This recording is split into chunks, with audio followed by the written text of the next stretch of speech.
السلام علیکم ورحمۃ اللہ وبرکاتہ۔ ایک اور سوال جو آپ لوگوں کی طرف سے بہت زیادہ آ رہا ہے کہ سر یہ ریڈ ہیفر کے بارے میں بات کریں، یعنی کہ سرخ گائے۔ یہ میرے ہاتھ میں کیا ہے؟ یہ میرے ہاتھ میں بائبل ہے، اور یہ بائبل میرے ہاتھ میں کیوں ہے، اور سرخ ہیفر کیا ہے، اور لال گائے کیا ہے؟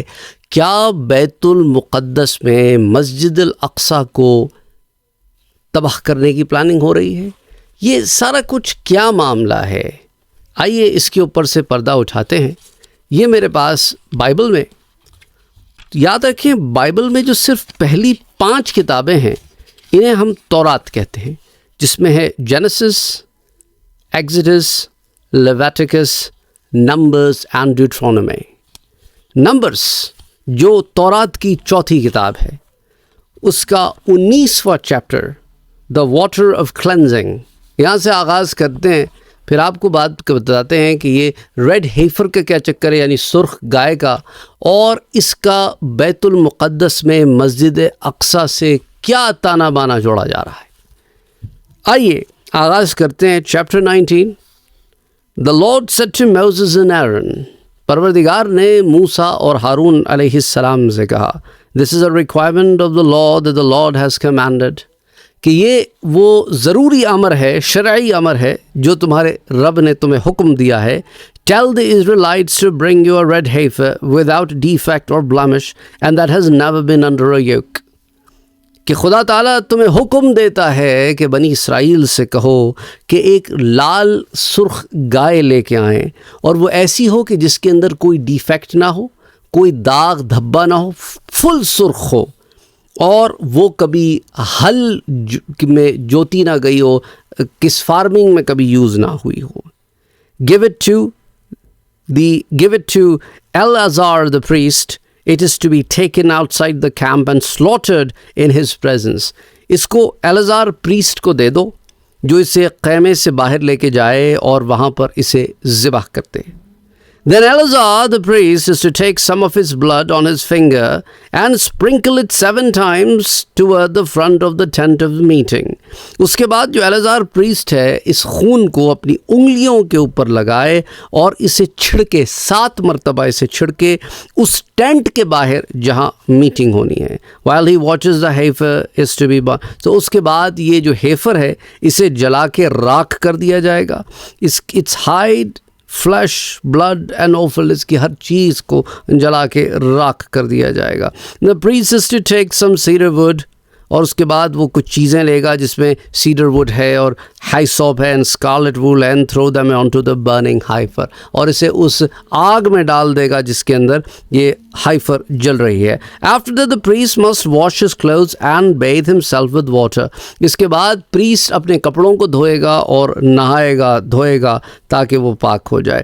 He may then come into the camp but he will ceremonially unclean till evening، اس کے بعد وہ خیمے کے اندر آ سکتا ہے لیکن شام تک وہ پاک کنسیڈر نہیں کیا جائے گا۔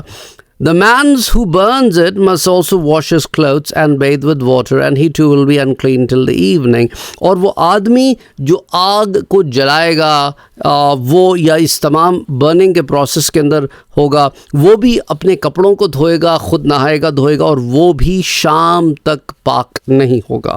A man who is clean shall gather up the ashes of the heifer and put them in a ceremonially clean place outside the camp، اور اس کے بعد جو آدمی صاف ستھرا ہو وہ اس کی ایشز کو، اس کی راکھ کو لے کر اور اس جگہ پہ رکھ دے جو کیمپ کے باہر ہے۔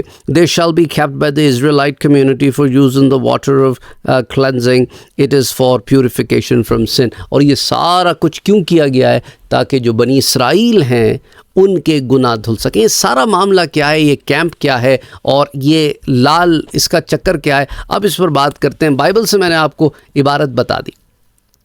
اب اسرائیلیٹ میں چکر یہ تھا کہ تابوت سکینہ کا تو آپ نے نام سنا ہی ہے نا، جس کے اندر حضرت موسیٰ اور حضرت ہارون علیہ السلام کی چیزیں تھیں، اور بہت ساری اور چیزیں تھیں جس کے بارے میں کہا جاتا ہے کہ حضرت یوسف علیہ السلام کی قمیص بھی تھی، اور یہ اس طرح عصا موسیٰ علیہ السلام تھا، اور بہت ساری چیزیں تھیں۔ تو تابوت سکینہ ایک ٹینٹ کے اندر ہوتا تھا، اس ٹینٹ کے اندر داخل نہیں ہو سکتا تھا کوئی، جب بھی کوئی داخل ہوتا تو اسے اس پروسیس سے گزرنا پڑتا۔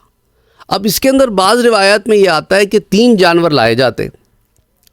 ایک یہ گائے ہوتی, اسے ذبح کر دیا جاتا, اس کی ایشز ہوتی, یہ سارا پروسیس جو میں نے آپ کو بتایا ہے. اور یہ کلینزنگ ہوتی کہ ہارون علیہ السلام اندر جا سکتے ہیں. اس کے بعد ایک بکرا لے کے آیا جاتا, وہ بکرا جو ہے اس کے ساتھ بھی یہی معاملہ ہوتا, اور وہ ان اسرائیلیوں کی, بنی اسرائیل کی کلینزنگ کے لیے ہوتا کہ بھئی یہ تمہارے اس کے اندر گناہ معاف ہو گئے, اب تم یہ تبرکات کے قریب جا سکتے ہو. اور تیسرا بکرا جو ہے اسے اللہ کے نام پہ جنگل میں چھوڑ دیا جاتا کہ یہ کھائے پیے جو بھی معاملہ ہے. اس طرح کا کچھ ان کے پاس کانسیپٹ تھا, تو وہ اس طرح کی چیزیں وہ کرتے تھے. یہ اسپیشل کیمپ تھا, میٹنگ پلیس تھی. اچھا, یہ سارا کچھ میں جو آپ کو بتا رہا ہوں, اس کا آج کل جو لوگ مجھ سے کہہ رہے ہیں کہ آپ ریڈ ہیفر کے یعنی سرخ گائے کے بارے میں بات کریں, اس سے کیا, اب اس میں چکر یہ آیا ہے کہ یہ 3rd ٹیمپل بنانا چاہ رہے ہیں. 3rd ٹیمپل بنانا چاہ رہے ہیں اس سائٹ کے اوپر جس پہ مسجد اقصی اور گنبد صخرہ, جو ریڈ جو مسجد اقصی اور اس کے بالکل اکراس جو گولڈن ڈوم ہے نا, قبۃ الصخرہ, وہ ادھر ان دونوں اس پوری سائٹ کے اوپر 3rd ٹیمپل بنانا چاہتے ہیں. اب یہ 3rd ٹیمپل کے لیے کہتے ہیں کہ وی نیڈ ٹو بی کلینسڈ. اب کلینس کیسے ہوں گے؟ ہمیں یہ ریڈ ہیفر چاہیے. ابھی ان کی تاریخ کے مطابق صرف ایسے 10 دفعہ ہوا ہے کہ ریڈ ہیفر کی قربانی ہوئی ہے. اب یہ ریڈ ہیفر یہ آپ نے دیکھا نا, اس کی کتنی اسپیسیفک اس کی ڈسکرپشن ہے کہ پورا لال ہو, نر نہیں ہونا چاہیے, مادہ ہو, 3 سال سے کم ہو, لیکن بالکل بچہ بھی نہ ہو, اور اس کے اندر کوئی کالا پن یا کوئی اور رنگ کا کوئی بال نہ ہو, کوئی اس میں ڈیفیکٹ نہ ہو. پھر اس کو سلاٹر کیا جائے گا, اور وہ پھر ان لوگوں کے گناہوں کے دھلنے کا سبب بنے گا. تو یہ سارا کچھ جو ہے ان کا تانا بانا جو ہے وہ اس سے جڑا ہوا ہے کہ اب ان کو کیا ہوا کہ کئی سال پہلے سننے میں آیا تھا کہ ٹیکسس میں ان کو ایسے 5 ریڈ ہیفر مل گئے. یہ 2017 کی بات ہے شاید, سم تھنگ لائک دیٹ. اس کو وہ یہ لے آئے ہیں. اچھا, اس کو لے کے آئے ہیں اور اس کے بعد اس کو انہوں نے اپنے پاس رکھا, اور اس کو پھر انہوں نے نا ٹیسٹ ٹیوب ریڈ ہیفر بنانے کی کوشش کی کہ پورا کا پورا پروسیس یہاں ہمارے ملک پہ ہونا, تاکہ ہم شروع سے دیکھیں اس کو. تو ان کے جو رہبائی ہیں وہ روز جا کے اس ٹیسٹ ٹیوب کاؤ کو چیک کرتے ہیں, وہ سارا کچھ پروسیس کہ اب یہ زندہ رہے گی تو ہم اس کو سلاٹر کریں گے. 17, 18, 19 تک یہی چل رہا تھا معاملہ. پھر یہ ایک دفعہ 2023 میں یہ بات سامنے آئی جب انہوں نے غزہ کے اوپر حملہ کیا, تو غزہ میں رہنے والے لوگوں میں یہ بات اب پھر ایک بار زور پکڑ رہی ہے کہ ریڈ ہیفر کی قربانی ہونے والی ہے, اس لیے انہوں نے غزہ کے اوپر یہ حملہ کیا ہے. اور غزہ پہ جو حملہ کیا ہے, اب اس کے بعد یہ لوگ یہی کریں گے کہ اس کو آڑ بنا کے یہ مسجد اقصی کا معاملہ جو ہے وہ ایسا کریں. دیکھیں, غزہ میں ابتدا انہوں نے نہیں کی تھی. اول تو سی بات ہے, ابتدا غزہ کی طرف سے ہوئی تھی, اور وہ ریٹیلیشن تھی پچھلے کسی ایکٹ کی, اور انہوں نے اس کو ریٹیلیٹ کیا. اور غزہ بیت المقدس سے دور ہے, it's not in the same region first of all.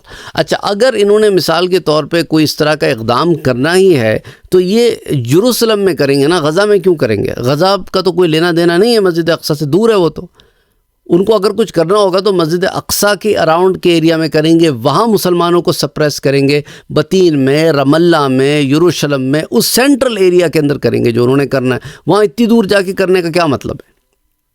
اچھا, پھر اس کے علاوہ یہ بھی بات ہے کہ ان کے ہاں ایک رہبائی نے ایک زمین ہے, میرے خیال سے کچھ اولو کر کے کچھ اس کا نام ہے اس زمین کا, وہاں پہ انہوں نے ایک آلٹر بنایا جہاں پہ اس کو سیکریفائس کریں گے.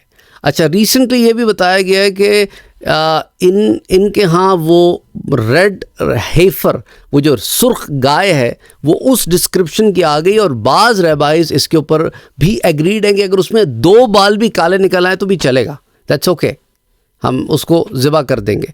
اچھا, اس کو ذبح کریں گے, اور ان کا یہ بھی سامنے آیا ہے کہ اس کو ہم ذبح کریں گے پیس اوور کے اراؤنڈ, اور پیس اوور آ رہا ہے 22 اپریل کو. اچھا, شروع میں آیا تھا کہ 29 مارچ کو ذبح ہوگی, پھر انہوں نے کہا کہ نہیں ہم پیس اوور پہ کریں گے. یہ مختلف باتیں ہیں جو سرکولیشن میں ہیں. بعض نیوز پیپرز میں آرٹیکلز آئے ہیں اس طرح کے، حتمی طور پہ اس پہ کوئی بات منظر عام پہ نہیں. بتا دوں میں آپ کو، یہ اسپیکولیشنز ہیں. There are lot of writings on it. بہت سارے لوگ اس پہ بات کر رہے ہیں، سوشل میڈیا پہ ویڈیوز بنا رہے ہیں. آپ سمجھ لیں کہ ایک سنسنی ٹائپ کی چیز بھی پھیل رہی ہے، اور لوگ are very curious about it کہ بھئی یہ ہیفر ذبح ہوگا، کب ذبح ہوگا، اس کے ذبح ہونے کے بعد اس کا خون جو ہے وہ ان مقامات کے اوپر چھڑکا جائے گا. جب یہ خون اس مقامات پہ چھڑکا جائے گا تو اس کے بعد یہ بلیو کریں گے کہ اب ہم کلین ہو گئے ہیں. اب چونکہ اب ہم کلین ہو گئے ہیں تو اب ہم تھرڈ ٹیمپل آف سولومن بنا سکتے ہیں، کیونکہ تھرڈ ٹیمپل جو ہے وہ اس وقت تک نہیں بن سکتا جب تک بنی اسرائیل کلین نہ ہو جائیں، جیسا کہ اس میں پورا ایک پروسیس بتایا گیا ہے. اس باب کی شروع کی آیات کو اکثر کوٹ کرتے ہیں، اور کہ بھئی یہ ایک ہیفر ہو جو اس کے اندر کوئی ڈیفیکٹ نہ ہو، کوئی بلیمش نہ ہو، یہ ہل جوتنے کے کام میں نہ آیا ہو، اسے فارمنگ نہ کی گئی ہو، اور اس کا پورا پروسیس مختلف آرٹیکلز کے اندر. تو یہ ساری اسپیکولیشنز ہیں اس کے پیچھے، یہ سارے ریزننگ ہیں، یہ ساری ہسٹوریکل ایویڈنسز ہیں کہ یہ ریڈ ہیفر، سرخ گائے کیا ہے، کیوں اتنی اہم ہے، کیوں اس کے پیچھے پڑے ہوئے ہیں. Only the time will tell. Only the time will tell. Because the reason I'm saying all of these things, کیا وجہ میں ساری باتیں آپ سے کر رہا ہوں, because these are all speculations. I've not yet been able to find a single concrete evidence from any single concrete source. Yes, there are some pictures out there. کچھ تصویریں ایسی ہیں کہ ایک آلٹر بنا ہوا ہے سفید کلر کا اس جگہ پہ، اس زمین پہ، اس کے وہ آلو کر کے کچھ نام ہے اس کا، مجھے یاد نہیں آ رہا ابھی، زیتون سے کچھ نام ہے. وہاں پہ ایک وائٹ کلر کا آلٹر بنا ہوا ہے. وہ زمین جو ہے it's own by a rabbi, a Zionist rabbi. Remember these are all the Zionist. صہیونی لوگ جو ہے نا وہ یہ کام کر رہے ہیں، اور سارے یہودی صہیونی نہیں ہوتے. میں نے آپ کو اس کے فرق کے اوپر بھی ویڈیو پہلے دی ہے کہ یہود میں اور صہیونیوں میں ایک فرق ہے. anyway, تو اس کے بعد جو ہے اس کو وہاں پہ آلٹر پہ ذبح کریں گے. اور وہ کچھ اور تصویریں بھی ہیں وہ ریڈ ہیفرز کے ساتھ، کہ ٹیکسس کے وہ 4-5 ریڈ ہیفرز جو اسرائیل لائی گئی ہیں، اور اسرائیل کے اندر جو ہے ریبائز ہیں ان ریڈ ہیفرز کے ساتھ. بہت ساری تصاویر موجود ہیں اس کو لے کر. لیکن اگین یہ جو باقی تانے بانے جو ہیں، اس کو یہی کہا جا رہا ہے it all started in 1936 when the Grand Mufti of Palestine was sent in exile. یہ سارا کچھ جو پروسیس ہے یہ 1937 کے اراؤنڈ سٹارٹ ہوا تھا، جب جو فلسطین کا گرینڈ مفتی تھا انہیں جب ایگزائل میں بھیج دیا گیا تھا، اور وہ جرمنی چلے گئے تھے ایگزائل میں، اور انہوں نے وہاں جا کے ہٹلر کے بہت کلوز تھے، اور وہاں سے پھر انہوں نے یہ سارے معاملات شروع کیے، کیونکہ وہ کہتے ہیں نا کہ دشمن کا دشمن دوست ہوتا ہے. تو anyway, I don't have any concrete evidences for you guys. I'm just giving you the background information. Background information میں نے آپ کو دی ہے اس کے اوپر. That's all I can say right now. اللہ سبحانہ و تعالیٰ سے ہماری یہی دعا ہے کہ اللہ سبحانہ و تعالیٰ بہتری کرے، خیر کرے، سب کے لیے آسانیاں پیدا کرے. اللہ سبحانہ و تعالیٰ سب کے لیے آسانیاں کرے، اور ہم اللہ سبحانہ و تعالیٰ کے حضور اپنے فلسطینی بہن بھائیوں کے لیے دعا مانگتے ہیں کہ اللہ سبحانہ و تعالیٰ ان کے لیے آسانیاں پیدا فرمائے. ان لوگوں کو اپنی ہر روز کی دعاؤں میں شامل رکھیں. اللہ سبحانہ و تعالیٰ مسلمانوں کی لیڈرشپ کو کچھ غیرت، کچھ حمیت عطا کرے کہ وہ اپنے بہن بھائیوں کا یہ درد رکھیں. کب تک ہم ہندی، افغانی، خراسانی، پاکستانی، ایرانی، تورانی انہی میں بٹے رہیں گے؟ کب ایک ہو کے ہم مسلمان ہوں گے؟ اللہم صلی علی محمد وعلی آل محمد صلی اللہ علیہ وآلہ وسلم.